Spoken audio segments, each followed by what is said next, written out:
Meus amados, abra sua Bíblia, João, capítulo de número 3.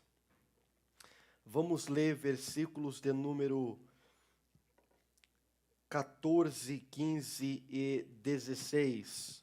Se eu perguntasse aqui, alguém dá um chute aí, sem olhar na Bíblia, o que é que está escrito no versículo 15? Eu acho que pouca gente saberia. No versículo 14, eu acho que também pouca gente saberia o que está escrito no versículo 14. Versículo 14 diz assim: E como Moisés levantou a serpente no deserto, assim importa que o Filho do Homem seja levantado, para que todo aquele que nele crê não pereça, mas tenha a vida eterna.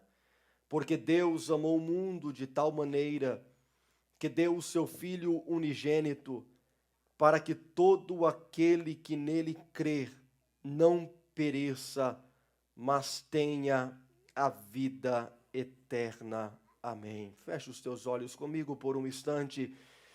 Pai Celeste, nós estamos diante da Tua sublime presença nesta noite, reunidos, ó Pai.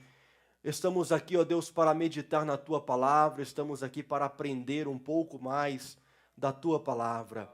Fica conosco, ó Pai, abra a nossa mente, ó Deus, nos orienta na revelação da Tua palavra, que o nosso coração venha a ser uma terra fértil, ó Deus, para que possamos crescer na graça e no conhecimento que há em Ti. Em nome de Jesus, assim que oramos e Te agradecemos. Amém e amém. Queridos e amados irmãos, no sábado à noite falamos sobre o versículo de número 16, e falamos especificamente sobre o amor de Deus. Eu creio que o capítulo 3 e o versículo 16 é um versículo que ele abrange muitos pontos.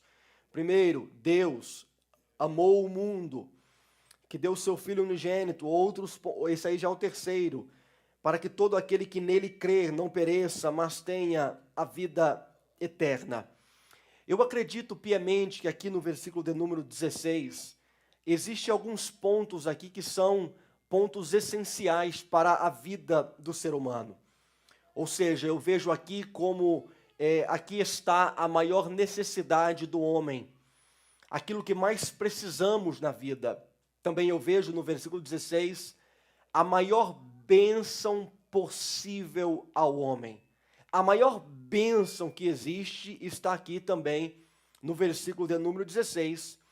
E aqui também está a maior conquista de todas. Entre todas as conquistas possíveis está aqui no versículo de número 16. Então aqui está a nossa maior necessidade, aquilo que nós mais precisamos. Aqui está a maior bênção possível.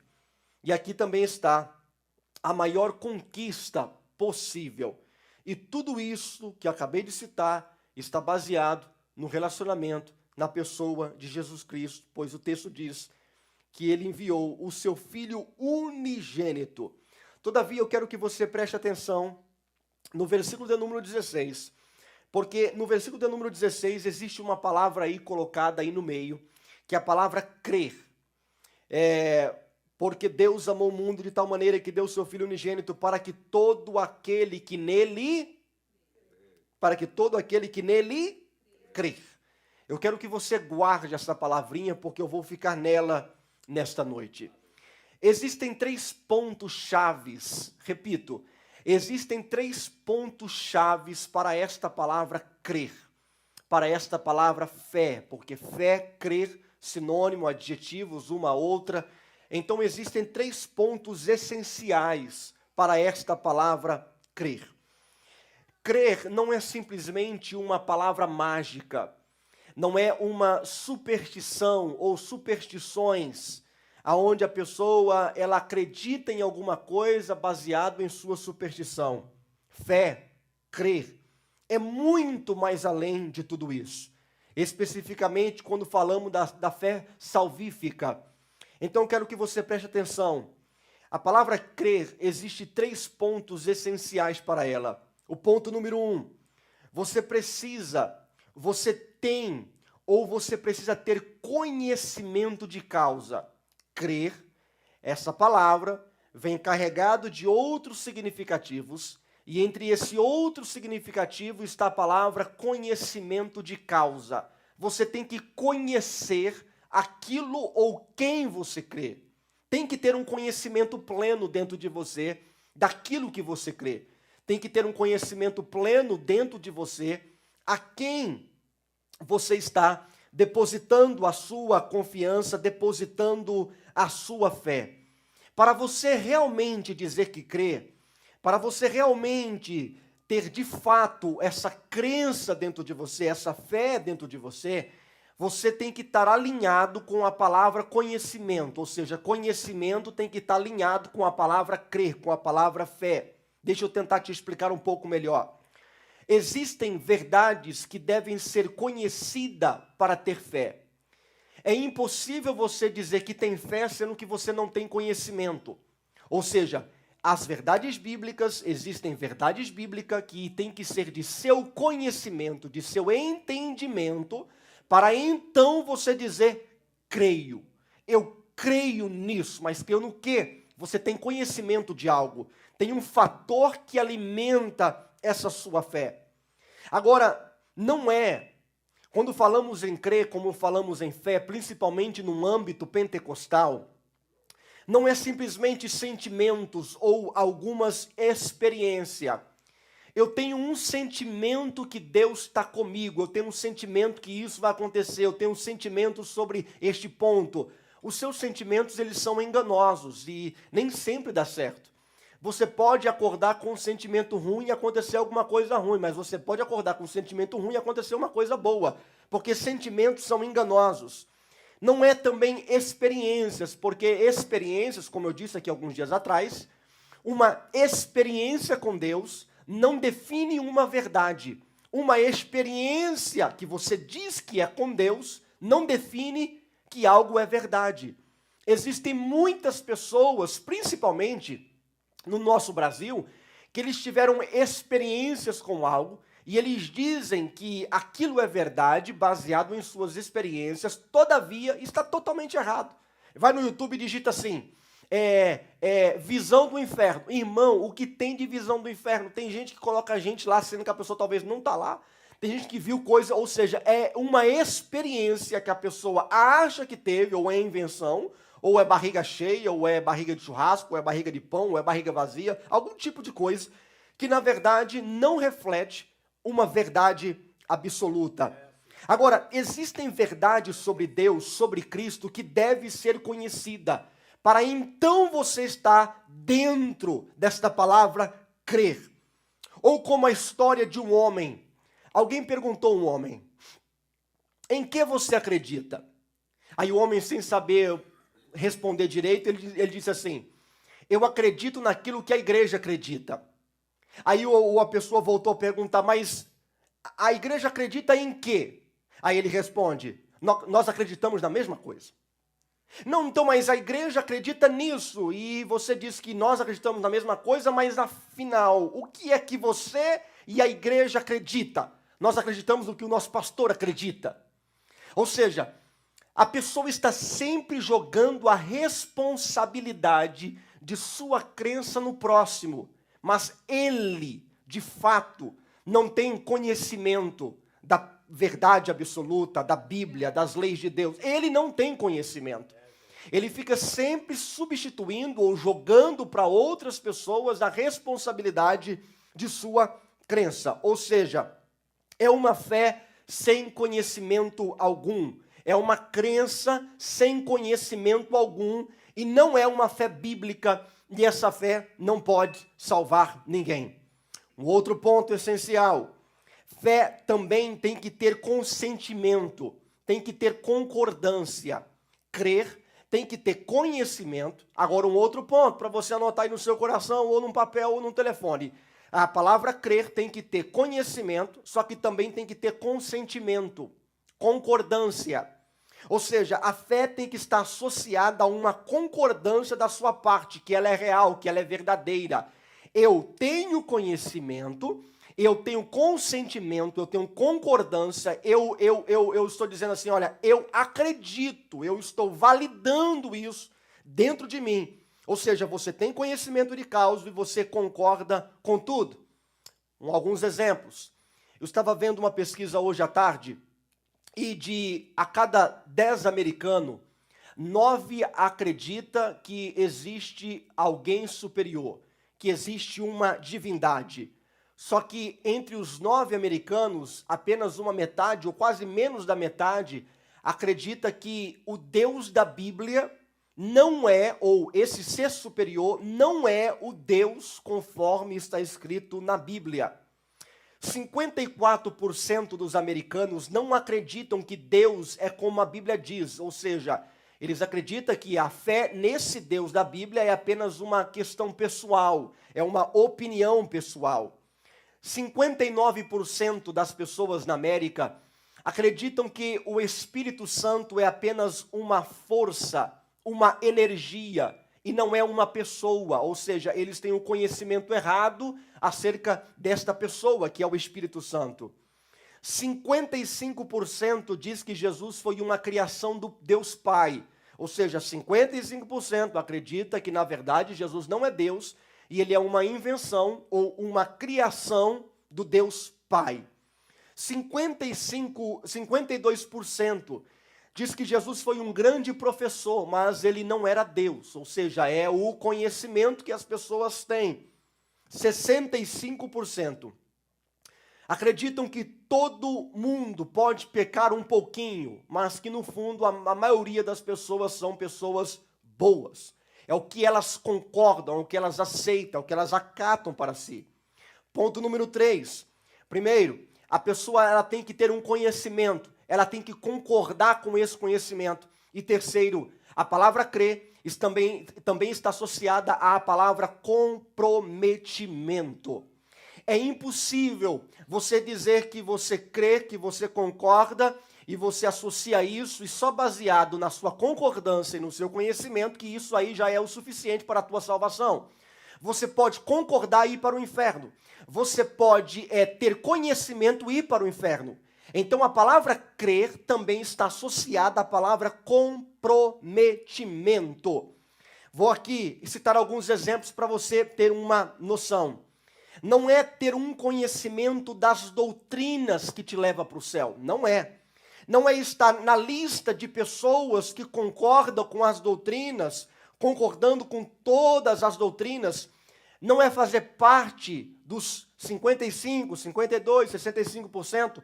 Não é fazer parte do lado bom da estatística. Se eu perguntar aqui aos senhores e perguntar assim, alguns acreditam que o Espírito Santo não é uma pessoa, é uma energia. Aí você fala assim, eu sou do grupo certo, eu creio que ele é uma pessoa.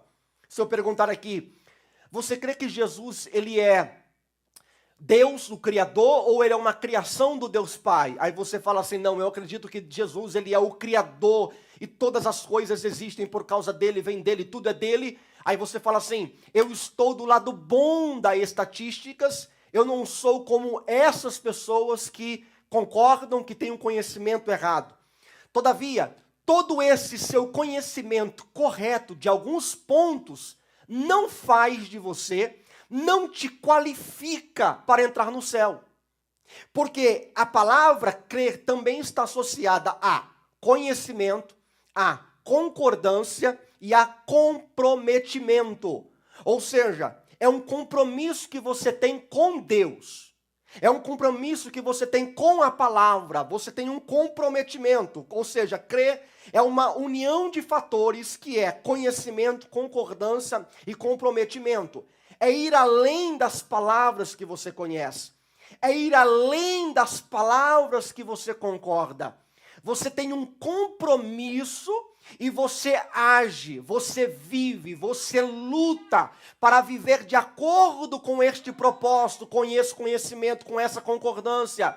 Porque tem muita gente, teólogos, pastores, cantores, que eles têm o conhecimento, mas um pé no inferno, porque o conhecimento não é o suficiente se não tiver comprometimento, se não tiver uma cruz para você carregar.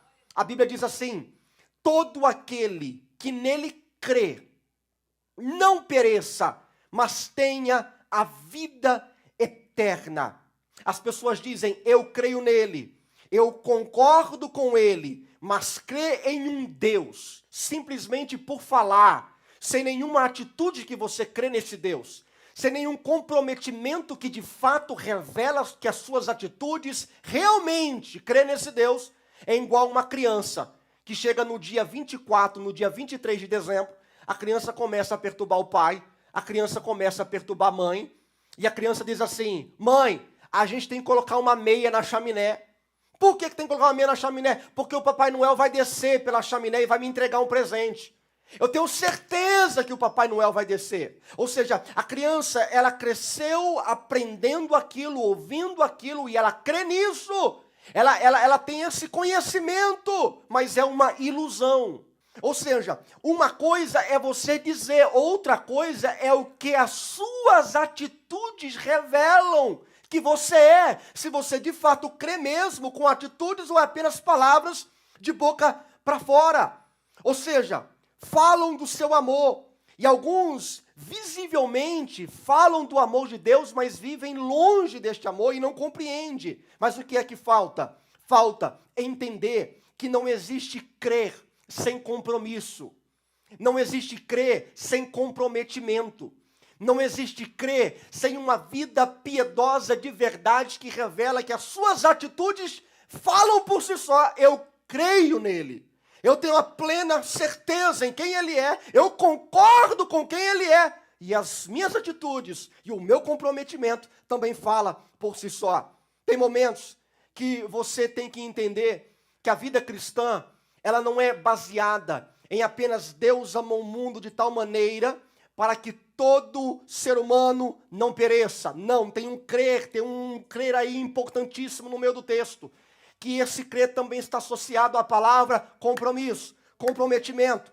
Você não pode, escuta isso, você não pode servir a Deus sem sacrifício. Não existe relacionamento com Deus sem sacrifício. Não existe uma vida cristã, um ministério cristão, sem um comprometimento, sem sacrifício.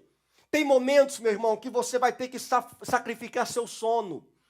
Tem momentos que você vai ter que sacrificar o seu conforto. Tem momentos que você vai ter que sacrificar os seus próprios sonhos. Tem momentos que você vai ter que sacrificar até mesmo proposta que chega à sua mesa, ao seu ouvido, ao seu telefone. Tem momentos que você vai ter que sacrificar um bom prazer de um hábito que você veio galgando ao longo dos anos, mas que na verdade esse vício seu está arruinando a sua vida espiritual e não está te colocando com o pé na eternidade no céu, mas está colocando com o pé na religiosidade de sua própria alma. A vida com Deus é uma vida de sacrifício. Deus não é um Deus de conveniência. Você tem que sacrificar os seus desejos. Você tem que sacrificar a sua carne. Você tem que pegar a sua cruz diariamente. A cruz, ela tem que ser carregada.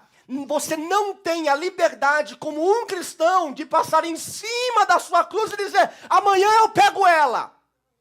Depois eu vou lá e eu pego ela. Eu vou evitar ela. Não. Não tem como. Não tem como.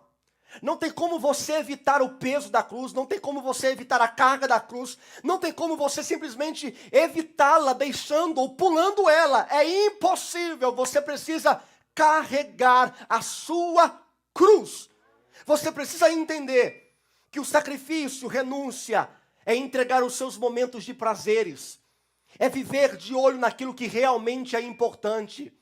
A vida cristã ela é mais ou menos assim. Você tem que ter uma visão daquilo que realmente é importante. Mas essa sua visão daquilo que realmente é importante, essa sua visão chega lá longe, eternidade. Mas no intervalo entre a sua vida, o seu hoje, o seu momento e a eternidade, existe um percurso. E esse percurso tem prazeres, esse percurso tem coisas muito favoráveis ao nosso ego, à nossa carne. Só que a gente tem que ter a visão muito ampla para entender que existe um porvir. E que no meio, no intervalo entre a minha morte, a minha eternidade com Deus e o meu hoje, existe muitas coisas perambulando pelo caminho que quer me impedir. Então, escuta, não é só você conhecer que Ele é Deus, não é só você concordar que Ele é Deus, é pegar a sua cruz e dizer, eu vou carregá-la, porque eu sei quem Ele é, eu concordo com quem Ele é, e as minhas atitudes revelam que eu o amo. Amém? Ou seja, crer é compromisso, é comprometimento, é aniquilar o seu eu, é como um casamento. Toda pessoa que vai casar, e ela faz um voto, e ela chega para fazer um voto diante do pastor, diante do juiz, a pessoa faz um voto. E o voto é para amar por toda a vida. Mas existe uma coisa que todo casal, existe uma aliança entre o casal. É que literalmente a mulher está dizendo assim, olha, a minha vida agora é sua. E ele está dizendo para ela, a tua vida agora é minha, e vice-versa. Ou seja, é uma vida em aberto entre os dois. É uma vida que não tem segredos. Marido não pode ter uma senha no telefone, a esposa não saber, não tem lógica. É uma vida aberta entre um e o outro. O casamento com Cristo é a mesma coisa. Não tem como você casar com Cristo, ter um relacionamento com Cristo e guardar alguns segredos longe dele, ou não entregar uma parte da sua vida. O relacionamento com Cristo é um casamento de entrega absoluta e total, de comprometimento. De uma entrega como que dizendo, olha, eu não vou negar a ti, ó Cristo, uma parte da minha vida, ou uma área da minha vida. Você tem que entender que atitudes tóxicas não é permitida dentro de um relacionamento entre você e Deus. Você tem que entender que atitudes juvenis também não se permite, não se tolera dentro de um relacionamento entre você e Deus. Você tem que entender que uma vida infantil não se permite mais dentro de um relacionamento entre você e Deus. Viver com Cristo era abrir o livro e dizer, Pai, olha aqui, ó, olha quem eu sou por completo. E eu estou me comprometendo em um relacionamento contigo. Eu estou abrindo o livro da minha alma, do meu coração, do meu corpo, de tudo que há em mim. Eu estou abrindo o livro e eu estou dizendo para ti, ó Deus, eu te conheço, eu concordo e eu tenho comprometimento contigo. Aleluia. Ou seja, isso é o novo nascimento. Eu estava ministrando no Brasil e teve um dia que, na verdade, todos os dias eu fui lá com um propósito.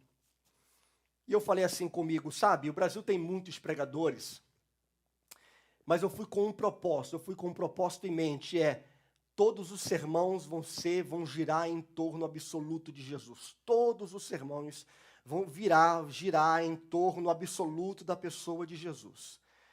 Aí, às vezes eu via uma multidão na minha frente, eu ficava assim, gente, se esse povo não entender esse negócio, o negócio vai ficar feio para mim no meio dessa multidão.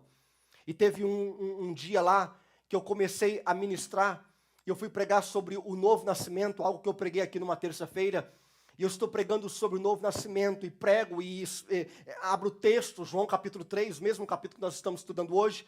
Aí quando está finalizando a mensagem, vem um jovem lá de trás correndo, um jovem já com seus 20 e poucos anos de idade, vem lá de trás correndo, se joga no meio da igreja. Quando ele se joga, explode tudo. Vem os músicos, sai da onde os músicos estavam na minha direita, os músicos saíram de lá, foram lá com o jovem chorando, um pastor saiu e foi chorando com o jovem, agarraram e choraram, e todo mundo chorando e eu não entendendo nada.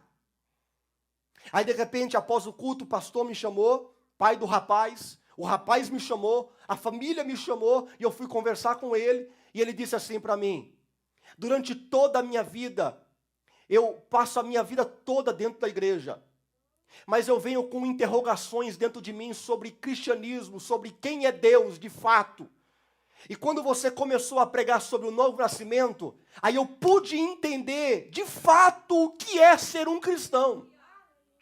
Eu nunca soube, eu não sabia exatamente o que era ser um cristão, mas houve o clique hoje, e o clique é, eu preciso nascer de novo.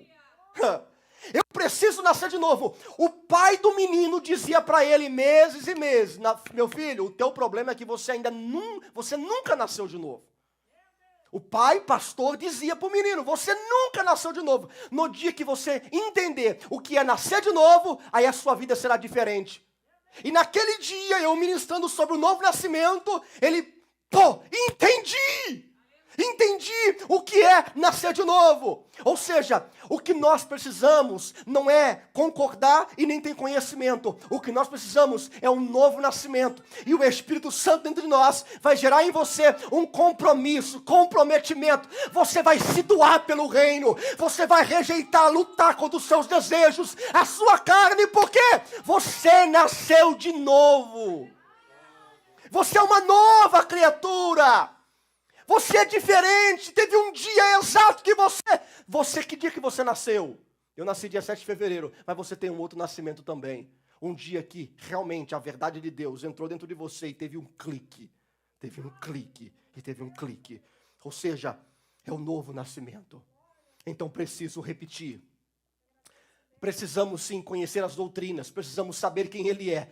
Precisamos estar atento às verdades, precisamos também concordar com elas.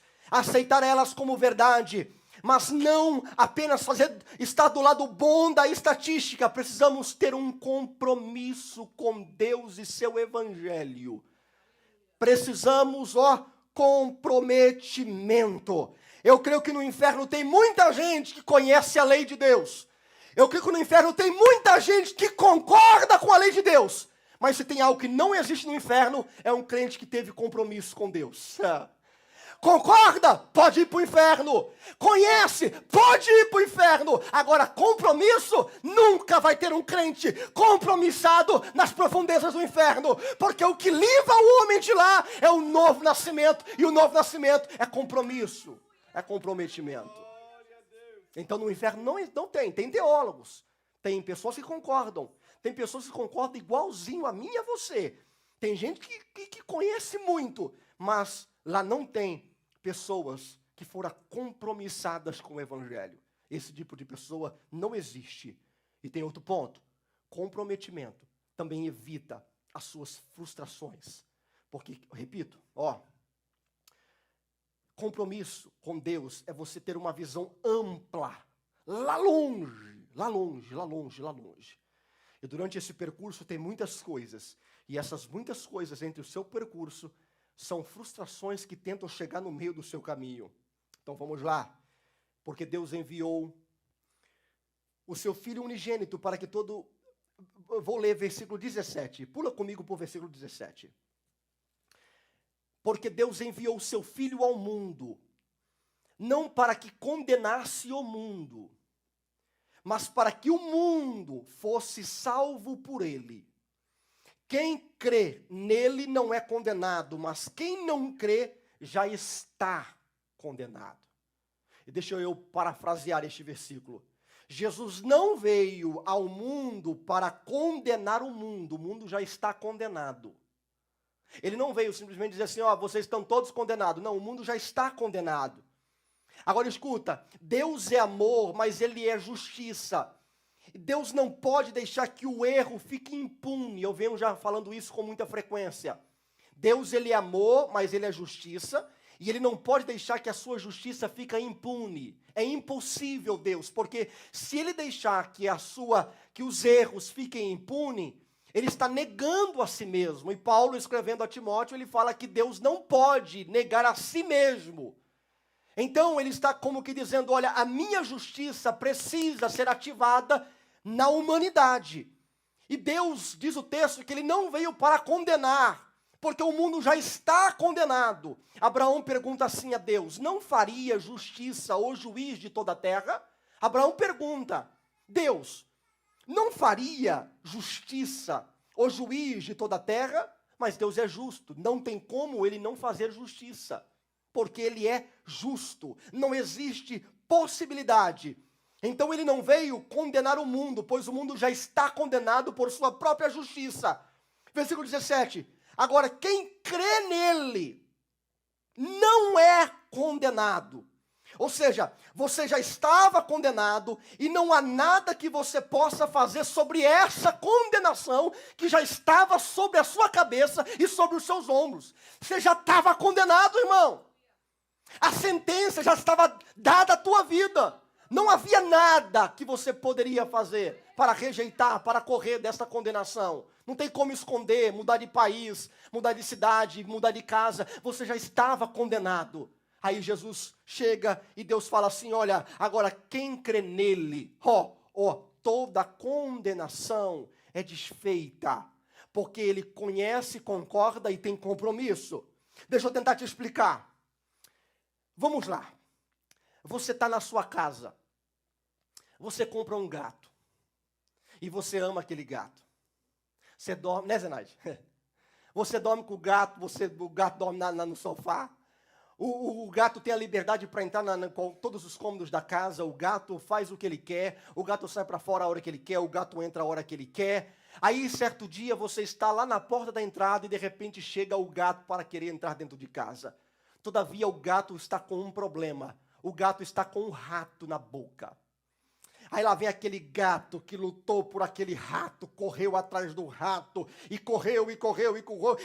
O desejo daquele gato sempre foi pegar o rato. Aí ele pega o rato, e ele quer trazer o rato para dentro de casa. Aí quando a dona da casa está na porta de entrada, a dona da casa fala assim, para aí, aqui não. Esse rato não pode entrar aqui não. Aí o que a dona faz? Pega uma vassoura, pega um map, pega alguma coisa e sai tentando, mas o gato está com o rato na boca. E ela não quer pegar, porque é nojento, ela fica batendo com a vassoura para arrancar, para arrancar, para arrancar e para arrancar. Ou seja, deixa eu tentar te explicar o que eu estou querendo dizer. O rato, ele está dizendo, eu não quero soltar, porque isso é o meu prazer. Eu desejei, eu lutei muito por isso. Agora escuta, você é amado por Deus, só que você veio com um rato na boca, e esse rato você não quer soltar. São as mazelas do pecado que está agarrado em você, que você não quer soltar, e você quer entrar dentro de casa com o rato, mas escuta, ninguém. Você tem que deixar o rato para entrar dentro da casa, ou seja, o rato está te impedindo de entrar. Aquilo que é nojento está te impedindo de você entrar. Aquilo que é nojento está impedindo você de ter uma comunhão com Deus, de ter um pleno conhecimento de sua verdade. O rato te impede até mesmo de entrar nas mansões celestiais. O rato te impede. E aí o que você tem que fazer? Tem que se livrar deste rato para você entrar dentro de casa. Ou se não, pega o seu prazer e fica do lado de fora. Aí é você com o seu prazer. Mas uma coisa eu te digo, o rato vai apodrecer e você vai perder o prazer nele. Agora, se livrar disso que te impede é ter a consciência que a dona da casa te perdoa, limpa a sua boca e fala, bem-vindo de volta ao doce lar. Aleluia! Ou seja, as pessoas têm uma visão errada de Deus. Veem Deus como um ser mau, rigoroso. Mas, na verdade, ele não veio condenar. O mundo já estava condenado. Ele veio estender a sua mão de amor ao mundo que já estava condenado por sua justiça, já estava condenado.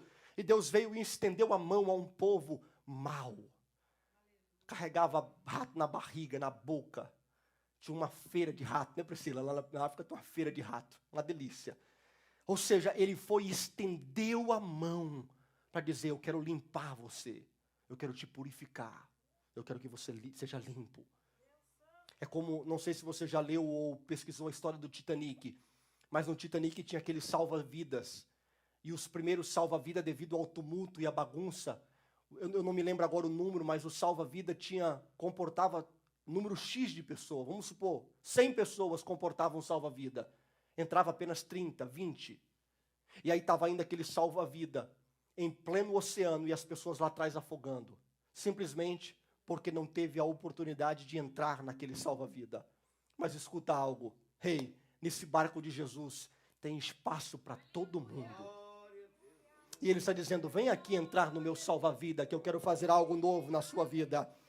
Um dos meus escritores favoritos, por nome de Richard Baxter, ele diz assim, mate o pecado antes que ele o mate.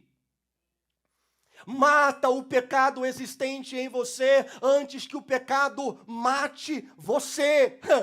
Arranca esse rato de sua boca antes que esse rato prejudique você tão, mais tanto, que você perde a casa da dona, do dono que tanto te amou. Você vai perder porque você não quer liberar o rato dentro de você, o rato da sua boca. Mate o rato antes que ele impeça você de entrar na casa. Agora vamos lá. Versículo 16. A gente leu o versículo 16. Mas se eu perguntar aqui, a gente leu, eu vou perguntar aqui. Quem aqui sabe me falar o versículo 15? 14 e 15. Rapaz, ninguém lembra desses dois versículos. Só que a Bíblia não são versículos isolados. Existe versos antes e existe versos que vêm depois. E o versículo 14 diz assim: E como Moisés levantou a serpente no deserto, assim importa que o Filho do Homem seja levantado, para que todo aquele que nele crê não pereça, mas tenha a vida eterna. Você conhece essa história de Moisés e a serpente no deserto? Quem é que conhece? Levanta a mão. O Anderson conhece? Isso. Agora eu vou ler para vocês, porque eu acho lindo. Números 21 diz assim: E falou Deus contra Moisés, dizendo... E falou contra Deus e contra Moisés, dizendo: Por que vocês nos tiraram da terra do Egito para morrermos no deserto? Não há pão, não há água, e nós detestamos esta comida miserável. Olha o povo falando. Então o Senhor enviou serpentes venenosas que morderam o povo, e muitos morreram. O povo foi a Moisés e disse: Pecamos quando falamos contra o Senhor e contra você. Ore pedindo ao Senhor que tire as serpentes do meio de nós. E Moisés orou pelo povo. O Senhor disse a Moisés: Faça uma serpente e coloca-a no alto de um poste. Quem for mordido e olhar para ela viverá. Moisés então fez uma serpente de bronze e colocou num poste. Quando alguém era mordido por uma serpente, olhava para a serpente de bronze e permanecia vivo. Ou seja, o povo começou a pecar diante de Deus, contra Moisés, contra Deus, blasfemaram contra Deus, a justiça de Deus entrou em vigor, serpentes começou a circular, as pessoas morriam por picadas de serpentes venenosas. O povo ficou temeroso, dizendo assim: Moisés, faça alguma coisa. Aí Moisés começa a orar a Deus para contornar a situação. Deus diz assim: olha, eu não vou tirar a serpente do meio de vocês. Vocês estão condenados para viver com essa serpente. Mas eu vou criar uma alternativa para vocês. Moisés vai lá, fabrica, cria uma serpente de bronze, coloca num poste no arraial de Israel. E toda pessoa que era picada e olhava para aquela serpente de bronze, automaticamente era livre de todo o veneno que havia em seu corpo. Deus não removeu a serpente, mas deu um escape. Vivemos uma vida semelhante ao povo de Israel, condenado, cheio de veneno perto de nós. Mas aí, 3, 14 e 15, mas foi levantado um. Quem é esse um? Jesus Cristo de Nazaré. O povo olhava para a serpente de bronze e era salvo. Você olha para Jesus Cristo e você é salvo. O veneno circula perto de você, o veneno às vezes te picou, você todo condenado a morrer. Mas aí entra Jesus Cristo no meio do caminho e tira todo o veneno que existia dentro do seu corpo. Ou seja, salvação é Ele, Jesus Cristo. Amado, eu estava refletindo nisso, sentado aqui, e gente, não tem como a Bíblia ser uma invenção humana, é impossível. Como é que Deus pode usar um símbolo de Moisés, lá em Números 21, e aí Deus pega e leva lá para João capítulo de número 3, versículo 16, em um complemento, em uma figura, em uma tipologia, em um simbolismo, que é Ele, Jesus Cristo de Nazaré. Ele tira toda a maldição que existe no ser humano. Todo veneno é tirado. Se você ainda não leu, passa ali na livraria, tem mais um livro só, chamado O Peregrino. Se você não gosta de ler, vai no YouTube e assiste o filme O Peregrino. É de um homem chamado John Bunyan, que dentro de uma prisão ele vai escrever sobre este homem chamado O Peregrino. É uma figura de linguagem que ele coloca em uma figura um homem chamado O Cristão. E esse homem está rumo à eternidade, a sua vida rumo à eternidade. E esse homem ou cristão, ele é informado por um evangelista. E o evangelista diz assim: corra, corra por tua vida, porque a justiça de Deus há de vir. Então, nenhuma palavra figurativa, aquele homem cristão começa a correr, literalmente correr pelas estradas da vida, porque ele sabe que a justiça de Deus há de vir. E o peregrino, o cristão, começa a correr e ele começa a gritar: eu quero vida, eu quero a vida eterna, eu desejo a vida eterna, eu almejo a vida eterna. E ele vai correndo gritando: eu quero a vida eterna, eu quero a vida eterna.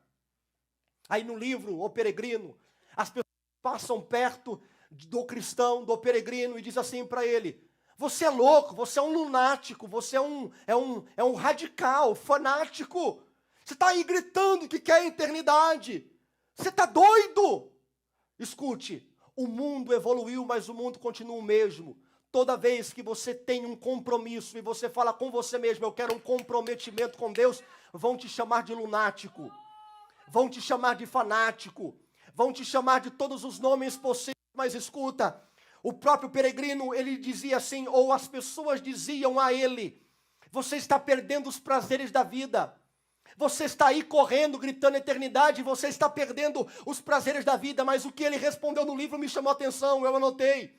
Ele diz assim: tudo isso que eu estou perdendo não se compara com aquilo que eu vou alcançar lá na frente. Eu procuro uma coroa incorruptível que não murcha. Ela está lá no céu guardada para mim. Ou seja, chame eu de lunático, chame eu de fanático, chame eu do que você quiser. Eu tenho convicção daquilo que eu quero. E a minha visão está lá na frente. Lá na frente. Richard Baxter, ele disse: o céu pagará qualquer prejuízo que possamos sofrer para ganhá-lo, mas nada pode pagar o prejuízo de perdê-lo. Repito, o céu pagará qualquer prejuízo que possamos sofrer para ganhá-lo. Tudo aquilo que você sofre para alcançar, para lutar, para santificar, o céu vai te recompensar lá na frente. Mas nada pode pagar o prejuízo de você perdê-lo. Ele disse assim: em nada, a não ser no céu, vale a pena colocar o nosso coração. Dizendo: olha, não coloque o seu coração em coisas temporais que vêm e vão. Coloque o seu coração em coisa sólida, firmada, que é no céu. O céu não vai passar. O céu vai estar lá esperando você na eternidade. Então, acalma-se. Vou encerrar. Um homem chamado, eu não sei se eu vou conseguir pronunciar o nome dele certo, mas eu tenho um livro na minha estante sobre história de hinos. E eu parei para dar uma lida hoje. Eu encontrei com um homem chamado Judson van der Vende. Judson van der Venter. Esse homem ele estava confuso com a vida. Ele amava a sua profissão. Ele amava o seu trabalho. Ele tinha uma paixão gigantesca por aquilo que ele fazia, que era a arte. E ele amava de todo o seu coração. E Deus estava chamando ele para uma dura tarefa de ser um evangelista 100%, 100%, e ele estava relutando contra Deus, e lutava, e lutava, e lutava, e lutava, e não queria viver os propósitos de Deus. E aí teve um momento crucial em sua vida, que ele resolveu se entregar por completo. E no momento da sua entrega total, o Espírito Santo mandou ele escrever. Aí ele escreveu assim: tudo, ó Cristo, a ti entrego. Tudo sim por ti darei. Resoluto, mas submisso, sempre, sempre o seguirei. Tudo entregarei, sim por ti, Jesus bendito, tudo entregarei. Aleluia. Escuta, é a mesma voz que está falando conosco nesta noite de terça-feira. Deus não quer que você apenas o conheça, o texto, o concorde com o texto, mas Deus quer que você tenha compromisso, comprometimento, que você pega a sua cruz, que você carrega. A tragédia do cristianismo são pessoas que se entregam pela metade. Vou repetir, a tragédia do cristianismo são pessoas que se entregam pela metade. A tragédia do cristianismo é uma vida de cristão que conhecem, concorda, mas não tem compromisso. conhece os hinos, conhece as melodias, conhece os versículos, conhece o texto, mas não tem comprometimento com o Deus da Bíblia. E Deus está dizendo assim com você: olha, isso é uma tragédia. É uma tragédia viver assim, porque você não está lá nem cá. Mas o Espírito Santo, ele está dizendo: mas todo aquele que nele crê, vai ter a maior beleza de todas, que entrar pelos portões celestiais, ser recebido com galardões que eu não sei como serão, como será, ou quando serão, mas eu sei que haverá galardões para os crentes, para os fiéis, que na terra lutaram, doaram a sua vida em prol do propósito absoluto, que era uma vida com Deus. Porque Deus amou o mundo de tal maneira que deu seu Filho unigênito, para que todo aquele que nele crer não pereça, mas tenha a vida eterna.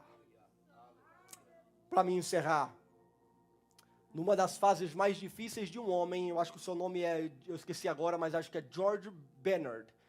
Confuso com a vida.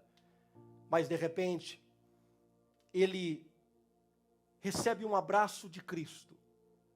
E ele faz um voto de compromisso, de comprometimento. Aí ele escreve: foi na cruz. Foi na cruz, foi na cruz. Escute, faça uma aliança com Deus nesta noite. Pai, eu não posso apenas conhecer, eu não posso apenas concordar. Eu tenho que ter um comprometimento com a tua lei. Feche os teus olhos aonde você está neste momento.